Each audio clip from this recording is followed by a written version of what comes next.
ನಮ್ಮ ಭಾರತದಲ್ಲಿ ಶ್ರೀರಾಮ ಭಕ್ತ ಆಂಜನೇಯ ಸ್ವಾಮಿಗೆ ಸಮರ್ಪಿತವಾದ ಹಲವಾರು ದೇವಸ್ಥಾನಗಳನ್ನು ನಾವು ನೋಡಿರುತ್ತೇವೆ. ಆಂಜನೇಯ ಸ್ವಾಮಿಯನ್ನು ನಿಂತಿರುವ, ಕುಳಿತಿರುವ, ಧ್ಯಾನ ಮಾಡುತ್ತಿರುವ ಆಂಜನೇಯ ಸ್ವಾಮಿಯ ದೇವಸ್ಥಾನಗಳನ್ನು ನಾವು ನೋಡಿರುತ್ತೇವೆ. ಆದರೆ ಈ ಸ್ಥಳದಲ್ಲಿ ಆಂಜನೇಯ ಸ್ವಾಮಿಯು ಯೋಗ ಮುದ್ರೆ ಭಂಗಿಯಲ್ಲಿ ಕೈಯಲ್ಲಿ ಶಂಖಚಕ್ರ ಸಮೇತ ನಮಗೆ ದರ್ಶನ ನೀಡುತ್ತಾರೆ. ಇದೇ ಸ್ಥಳದಲ್ಲಿ ಯೋಗ ನರಸಿಂಹ ಸ್ವಾಮಿಯ ದೇವಸ್ಥಾನ ಕೂಡ ಇದೆ. ಈ ಪ್ರಾಚೀನವಾದ ಆಂಜನೇಯ ಮತ್ತು ಯೋಗ ನರಸಿಂಹ ದೇವಸ್ಥಾನ ಎಲ್ಲಿದೆ ಎಂದು ತಿಳಿದುಕೊಳ್ಳೋಣ. ನಮಸ್ಕಾರ ಸ್ನೇಹಿತರೆ, ನನ್ನ ಚಾನಲ್ಗೆ ಸ್ವಾಗತ. ಪಯಣ ವಿತ್ ಪ್ರಭಾಕರ್. ಈ ದೇವಸ್ಥಾನ ಇರೋದು ಪಕ್ಕದ ರಾಜ್ಯ ತಮಿಳುನಾಡಿನ ಘಟಿಕಾಚಲ ಅಥವಾ ಶೋಲಿಂಗರ್ ಅನ್ನುವ ಸ್ಥಳದಲ್ಲಿ. ನಮ್ಮ ಕರ್ನಾಟಕದಿಂದ ಹೋಗಬೇಕು ಅಂದರೆ ಬೆಂಗಳೂರಿಂದ ತಿರುತ್ತಣಿ ಹೋಗಬೇಕು. ಅಲ್ಲಿಂದ ನಾವು ಶೋಲಿಂಗರ್ ಹೋಗಬೇಕು. ತಿರುತ್ತಣಿಯಿಂದ ಶೋಲಿಂಗರ್ 27 ಕಿಲೋಮೀಟರ್ ಆಗುತ್ತೆ. 1.25 ಗಂಟೆ ಜರ್ನಿ ಆಗುತ್ತೆ ಬಸ್ಸಲ್ಲಿ. ನಾವು ಈ ದೇವಸ್ಥಾನಕ್ಕೆ ಈ ರೀತಿನೂ ಪ್ಲಾನ್ ಮಾಡ್ಕೋಬಹುದು. ತಿರುಪತಿ ಹೋದಾಗ ತಿಮ್ಮಪ್ಪನ ದರ್ಶನ ಆದಮೇಲೆ ಹೋಗಿ ಬರಬಹುದು. ತಿರುಪತಿಯಿಂದ ತಿರುತ್ತಣಿ 70 ಕಿಲೋಮೀಟರ್ ಆಗುತ್ತೆ. 1.5 ಗಂಟೆ ಜರ್ನಿ ಆಗುತ್ತೆ ಬಸ್ಸಲ್ಲಿ. ತಿರುತ್ತಣಿ ಹೋಗಬೇಕು ಅಂದರೆ ತಿರುಪತಿ ಬಸ್ ಸ್ಟ್ಯಾಂಡಲ್ಲಿ ಬಸ್ಗಳು ಪ್ಲಾಟ್ಫಾರ್ಮ್ 5ರಲ್ಲಿ ಕಾಂಚೀಪುರಂ ಹೋಗುವಂಥ ಎಲ್ಲ ಬಸ್ಗಳು ತಿರುತ್ತಣಿ ಹೋಗ್ತವೆ. ಅಲ್ಲಿಂದ ನಾವು ಶೋಲಿಂಗರ್ ಹೋಗಬೇಕಾಗುತ್ತೆ. ಇದು ಒಂದು ದಿನದ ಟ್ರಿಪ್ ಆಗಿರೋದ್ರಿಂದ ನಾವು ಎಲ್ಲಿ ರೂಮ್ ಮಾಡೋ ಅವಶ್ಯಕತೆ ಇರೋದಿಲ್ಲ. ನಾವು ತಿರುಪತಿಯಲ್ಲೇ ಬಸ್ ಸ್ಟಾಪ್ ಎದುರುಗಡೆ 400 ಮೀಟರ್ ದೂರದಲ್ಲಿರುವಂಥ ಮಾಧವ ನಿಲಯದಲ್ಲಿ ಸ್ನಾನದ ವ್ಯವಸ್ಥೆ ಎಲ್ಲ ಉಚಿತವಾಗಿರುತ್ತೆ. ನಾವು ಅಲ್ಲೇ ಫ್ರೆಶ್ ಅಪ್ ಆಗಿ ನಾವು ಹೊರಟಿದ್ದು.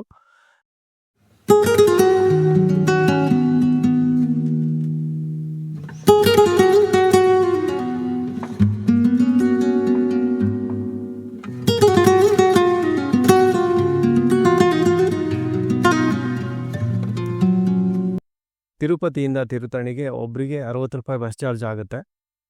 ತಿರುಪತಿಯಿಂದ 1.5 ಗಂಟೆ ಜರ್ನಿ ಆದಮೇಲೆ ನಾವು ತಿರುತ್ತಣಿ ರೀಚ್ ಆಗ್ತೀವಿ. ಇದೇ ನೋಡಿ ತಿರುತ್ತಣಿ ಬಸ್ ಸ್ಟ್ಯಾಂಡು. ಕೆಲವು ಬಸ್ಗಳು ಬಸ್ ಸ್ಟಾಪ್ ಒಳಗಡೆ ಹೋಗಲ್ಲ. ಒಂದು 100 ಮೀಟರ್ ದೂರದಲ್ಲೇ ಸ್ಟಾಪ್ ಕೊಡ್ತಾರೆ.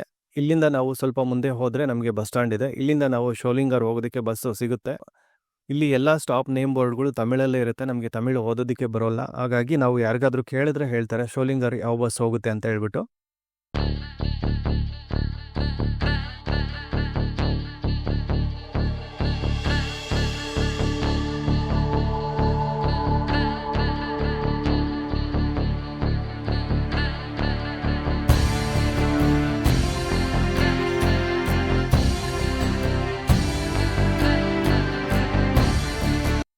ತಿರುತ್ತಣಿಯಿಂದ ಶೋಲಿಂಗರ್ಗೆ ಒಬ್ಬರಿಗೆ 25 ರೂಪಾಯಿ ಚಾರ್ಜ್ ಆಗುತ್ತೆ ಬಸ್ಸಲ್ಲಿ. 3/4 ಗಂಟೆ ಜರ್ನಿ ಆದಮೇಲೆ ನಾವು ಶೋಲಿಂಗರ್ ರೀಚ್ ಆಗ್ತೀವಿ. ಇದೇ ನೋಡಿ ಬಸ್ ಸ್ಟಾಪು. ಬಸ್ ಸ್ಟಾಪ್ ಹೊರಗಡೆನೇ ನಮಗೆ ಸ್ಟಾಪ್ ಕೊಡ್ತಾರೆ.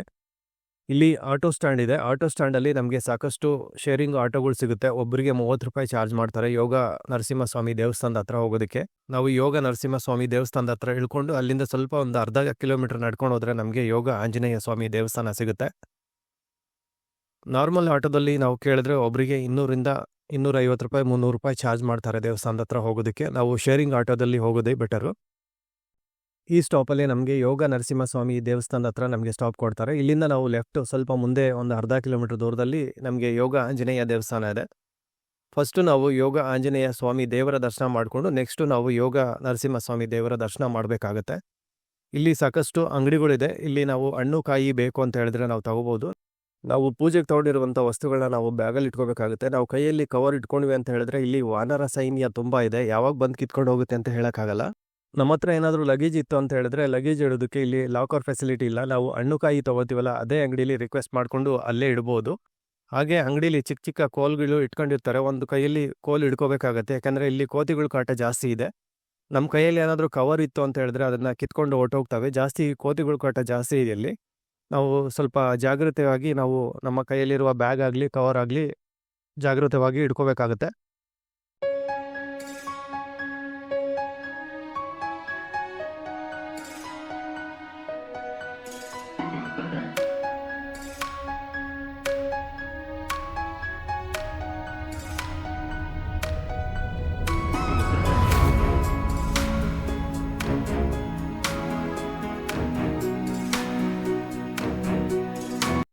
ಪ್ರಪಂಚದಲ್ಲೇ ವಿರಳ ಎನಿಸಿಕೊಂಡಿರುವ ಈ ದೇವಸ್ಥಾನದ ಸ್ಥಳ ಪುರಾಣದ ಬಗ್ಗೆ ತಿಳಿದುಕೊಳ್ಳೋಣ ಬನ್ನಿ. ಈ ಸ್ಥಳಕ್ಕೆ ಘಟಿಕಾಚಲ ಎಂಬ ಹೆಸರು ಬರಲು ರೋಚಕವಾದ ಸ್ಥಳ ಪುರಾಣವಿದೆ. ಘಟಿ ಎಂದರೆ ಕಾಲಮಾನ, ಒಂದು ಘಟಿ ಎಂದರೆ 24 ನಿಮಿಷ, ಅಚಲ ಎಂದರೆ ಬೆಟ್ಟ ಎಂದರ್ಥ. ಹಿರಣ್ಯಕಶ್ಯಪುವಿನ ಸಂಹಾರದ ನಂತರ ಶಾಂತರಾದ ನರಸಿಂಹಸ್ವಾಮಿಯನ್ನು ಮತ್ತೆ ದರ್ಶಿಸಬೇಕು ಎಂದು ಸಪ್ತ ಋಷಿಮುನಿಗಳು ಈ ಕ್ಷೇತ್ರದಲ್ಲಿ ತಪಸ್ಸನ್ನು ಮಾಡುತ್ತಿರುತ್ತಾರೆ.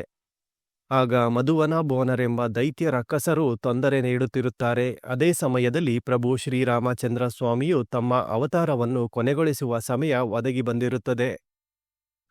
ಆಗ ಶ್ರೀರಾಮಚಂದ್ರರು ತಮ್ಮ ಪಕ್ಕದಲ್ಲೇ ಇದ್ದ ಆಂಜನೇಯ ಸ್ವಾಮಿಗೆ ಶೋಲಿಂಗೂರ್ ಸ್ಥಳದಲ್ಲಿ ತಪಸ್ಸನ್ನು ಮಾಡುತ್ತಿರುವ 7 ಋಷಿಮುನಿಗಳನ್ನು ರಕ್ಷಿಸುವಂತೆ ಆದೇಶ ನೀಡುತ್ತಾರೆ. ಆಂಜನೇಯ ಸ್ವಾಮಿಯು ಶೋಲಿಂಗೂರಿಗೆ ಆಗಮಿಸಿ ಋಷಿಮುನಿಗಳಿಗೆ ತೊಂದರೆ ನೀಡುತ್ತಿದ್ದಂತಹ ರಕ್ಕಸರನ್ನು ಸಂಹಾರ ಮಾಡಿಬಿಡುತ್ತಾರೆ. ಆನಂತರ ಶ್ರೀ ನರಸಿಂಹ ಸ್ವಾಮಿಯು ಋಷಿಮುನಿಗಳ ಮುಂದೆ ಪ್ರತ್ಯಕ್ಷರಾಗಿ 1 ಘಟಿಕಾ ಸಮಯದಲ್ಲಿ ದರ್ಶನ ನೀಡುತ್ತಾರೆ.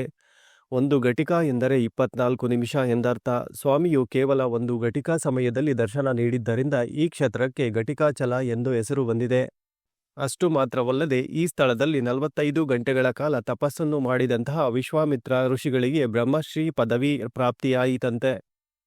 ದೈತ್ಯರನ್ನು ಸಂಹರಿಸಿದ ಮೇಲೆ ಶ್ರೀ ನರಸಿಂಹ ಸ್ವಾಮಿಯು ಶಂಖಚಕ್ರಗಳನ್ನು ಮುಖ್ಯ ಪ್ರಾಣ ದೇವರಿಗೆ ಅನುಗ್ರಹಿಸಿದರು. ಆದ್ದರಿಂದಲೇ ಇಲ್ಲಿನ ಆಂಜನೇಯ ಸ್ವಾಮಿಗೆ 4 ಕೈಗಳಿದ್ದು ಶಂಖ ಚಕ್ರಗಳನ್ನು ಧರಿಸಿ ಯೋಗಾಸನದಲ್ಲಿ ಸಿಂಹಾಸನದ ಮೇಲೆ ಸ್ವಾಮಿ ಕುಳಿತಿದ್ದಾರೆ. ಅಸುರರ ವಧೆಯು ಭಾನುವಾರ ನಡೆದ ಕಾರಣ ಎಲ್ಲಾ ಭಾನುವಾರಗಳಂದು ಆಂಜನೇಯ ಸ್ವಾಮಿಗೆ ತಿರುಮಂಜನಂ ಸೇರಿದಂತೆ ವಿಶೇಷ ಪೂಜೆಗಳನ್ನು ನೆರವೇರಿಸುತ್ತಾರೆ. ಆಂಜನೇಯ ದೇವಸ್ಥಾನದ ಪಕ್ಕದಲ್ಲಿಯೇ ದೊಡ್ಡದೊಂದು ಪುಷ್ಕರಣಿ ಇದೆ. ಈ ಪುಷ್ಕರಣಿಯನ್ನು ರಾಮತೀರ್ಥ, ಚಕ್ರತೀರ್ಥ, ಹನುಮತೀರ್ಥ ಎಂದೆಲ್ಲ ಕರೆಯಲಾಗುತ್ತದೆ. ಖನಿಜಗಳಿಂದ ಕೂಡಿರುವ ಈ ತೀರ್ಥ ಅನೇಕ ರೋಗ ರುಜಿನಗಳಿಗೆ ಪರಿಹಾರ ನೀಡುತ್ತದೆ ಎಂಬ ಭಕ್ತರ ಅಚಲವಾದ ನಂಬಿಕೆಯಾಗಿದೆ. ನಾವು ದೇವಸ್ಥಾನದ ಒಳಗಡೆ ಹೋದರೆ ಎಡಭಾಗದಲ್ಲಿ ಮೊದಲಿಗೆ ರಂಗನಾಥ ಸ್ವಾಮಿಯ ದೇವಸ್ಥಾನವಿದೆ. ಇಲ್ಲಿ ದರ್ಶನ ಮಾಡಿ ನಂತರ ನಾವು ಆಂಜನೇಯ ಸ್ವಾಮಿ ದರ್ಶನ ಮಾಡಿ ಈ ದೇವಸ್ಥಾನದಲ್ಲಿ 1 ಘಟಿಕಾ ಸಮಯ ಕಳೀಬೇಕು. ಅಂದರೆ 24 ನಿಮಿಷ ಈ ದೇವಸ್ಥಾನದಲ್ಲಿ ಇದ್ದು ಬರಬೇಕು ಅಂತ ಹೇಳ್ಬಿಟ್ಟು ನಾವು ಆಂಜನೇಯ ಸ್ವಾಮಿ ದರ್ಶನ ಮಾಡಿ ನಂತರ ಮತ್ತೆ ನಾವು 406 ಮೆಟ್ಲು ಇಳಿದು ಇಲ್ಲಿಂದ ನಾವು ಯೋಗ ನರಸಿಂಹ ಸ್ವಾಮಿ ದೇವರ ದರ್ಶನಕ್ಕೆ ಹೋಗೋಣ ಬನ್ನಿ. ಯೋಗ ನರಸಿಂಹಸ್ವಾಮಿ ದೇವಸ್ಥಾನದ ಬೆಟ್ಟ ಹತ್ತಬೇಕು ಅಂದರೆ ನಾವು 1305 ಮೆಟ್ಲು ಹತ್ತಬೇಕಾಗುತ್ತೆ. ನಾವು ಮೆಟ್ಲು ಮುಖಾಂತರ ಹೋಗ್ಬೋದು. ಬೆಟ್ಟ ಹತ್ತೋಕ್ಕೆ ಆಗದೇ ಇರೋರು ಇವಾಗ ಇಲ್ಲಿ ರೋಪ್ ವೇ ಮಾಡಿದ್ದಾರೆ. ಒಬ್ಬರಿಗೆ ಅಪ್ ಆ್ಯಂಡ್ ಡೌನ್ 100 ರೂಪಾಯಿ ಆಗುತ್ತೆ. ಹೋಗಿ ಬರೋಕ್ಕೆ ನಾವು ಅದನ್ನು ಬಳಸ್ಕೋಬೋದು.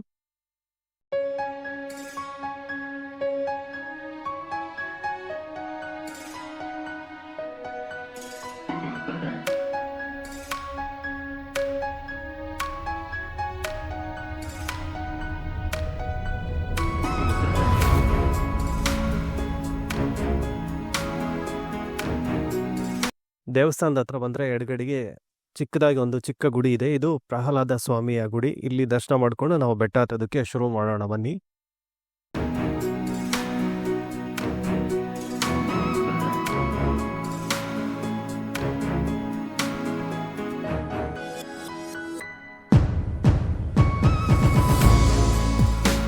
ಭಾರತದ ತಮಿಳುನಾಡು ರಾಜ್ಯದ ವೆಲ್ಲೂರು ಜಿಲ್ಲೆಯ ಶೋಲಿಂಗೂರ್ ಒಂದು ಪ್ರಸಿದ್ಧ ಯಾತ್ರಾ ಸ್ಥಳವಾಗಿದೆ ಮತ್ತು 108 ದಿವ್ಯ ದೇಶಗಳಲ್ಲಿ ಶ್ರೀ ವಿಷ್ಣುವಿನ 4ನೇ ಅವತಾರ ಶ್ರೀ ಯೋಗ ನರಸಿಂಹಸ್ವಾಮಿ ಶ್ರೀಮನ್ನಾರಾಯಣ ಪ್ರಧಾನ ದೇವರು ಮತ್ತು ಶ್ರೀ ಅಮೃತವಲ್ಲಿ ತಾಯಿಯಾರ್ ಅವರ ಪತ್ನಿಯಾಗಿ ಪೆರಿಯಾರ್ ಮಲೈ ಅಂದರೆ ದೊಡ್ಡ ಬೆಟ್ಟ 400 ಅಡಿ ಎತ್ತರದ ಬೆಟ್ಟದ ಮೇಲೆ ನೆಲೆಸಿದ್ದಾರೆ. ಈ ದಿವ್ಯ ದೇಶವನ್ನು ಘಟಿಕಾಚಲ ಮತ್ತು ತಿರುಕ್ಕಾಡಿಗೈ ಎಂದು ಸಹ ಕರೆಯಲಾಗುತ್ತದೆ.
1305 ಮೆಟ್ಲು ಹತ್ತೋದಕ್ಕೆ ನಮಗೆ ಒಂದು 3/4 ಗಂಟೆ ಅಥವಾ 1 ಗಂಟೆ ಟೈಮ್ ಬೇಕಾಗುತ್ತೆ. ಇದೇ ನೋಡಿ ದೇವಸ್ಥಾನದ ಮೇನ್ ಗೋಪುರ. ಬನ್ನಿ ಒಳಗಡೆ ಹೋಗಿ ದೇವರ ದರ್ಶನ ಮಾಡೋಣ.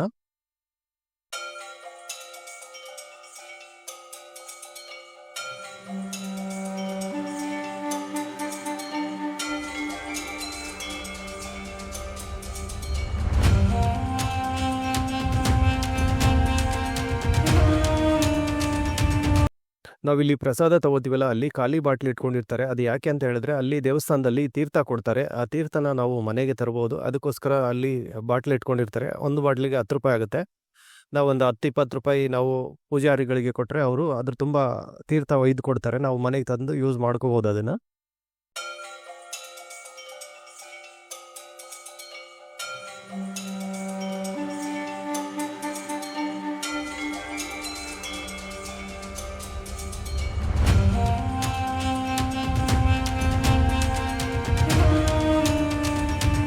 ಎರಡೂ ದೇವಸ್ಥಾನ ದರ್ಶನ ಮಾಡೋಷ್ಟರಲ್ಲಿ ಸಾಯಂಕಾಲ 5 ಗಂಟೆ ಆಯಿತು. ದೇವರ ದರ್ಶನ ಮುಗಿಸಿ ಬೆಟ್ಟ ಇಳಿದು ನಾವು ಮತ್ತೆ ಶೂಲಿಂಗರ್ ಬಸ್ ಸ್ಟಾಪ್ ಹತ್ರ ಬಂದ್ವಿ. ಇಲ್ಲಿಂದ ವೆಲ್ಲೂರು ಬರಬೇಕಾಗುತ್ತೆ. ವೆಲ್ಲೂರಿಂದ ಸಾಕಷ್ಟು ಬಸ್ಗಳಿದೆ ಬೆಂಗಳೂರು ಬರೋದಕ್ಕೆ. ಶೂಲಿಂಗೂರಿಂದ ವೆಲ್ಲೂರಿಗೆ 1/4 ಗಂಟೆ ಜರ್ನಿ ಆಗುತ್ತೆ. ವೆಲ್ಲೂರಿಗೆ ಬಂದರೆ ನಮ್ಮ ಕರ್ನಾಟಕ ಬಸ್ಸಸ್ಸು ಸಾಕಷ್ಟು ಸಿಗ್ತವೆ. ರಾತ್ರಿ 11:15, 11:45ಗೆ ಲಾಸ್ಟ್ ಬಸ್ ಇರುತ್ತೆ. ಅದು ನಮ್ಮ ಕರ್ನಾಟಕ ಬಸ್ ಸಿಕ್ಕಿಲ್ಲ ಅಂತ ಹೇಳಿದ್ರೆ ತಮಿಳ್ನಾಡು ಬಸ್ಗಳು ಸಾಕಷ್ಟು ಇರ್ತವೆ. ಊಟ ತಿಂಡಿ ಬಗ್ಗೆ ನೋಡೋದಾದರೆ ನಾವು ಬೆಳಗ್ಗೆ ಮತ್ತು ಮಧ್ಯಾಹ್ನ ದೇವಸ್ಥಾನದಲ್ಲೇ ದೇವರ ಪ್ರಸಾದ ಸಿಗುತ್ತೆ. ಪುಳಿಯೋಗರೆ, ಮೊಸರನ್ನ, ಸ್ವೀಟ್ ಪೊಂಗಲ್ ಒಂದಕ್ಕೆ 20 ರೂಪಾಯಿ ಚಾರ್ಜ್ ಮಾಡ್ತಾರೆ. ಮತ್ತು ನಾವು ರಾತ್ರಿ ಊಟ ವೆಲ್ಲೂರಲ್ಲಿ ಊಟ ಮುಗಿಸ್ಕೊಂಡು ನಾವು ಹೊರಟಿದ್ದು ಬೆಂಗಳೂರು ಕಡೆಗೆ.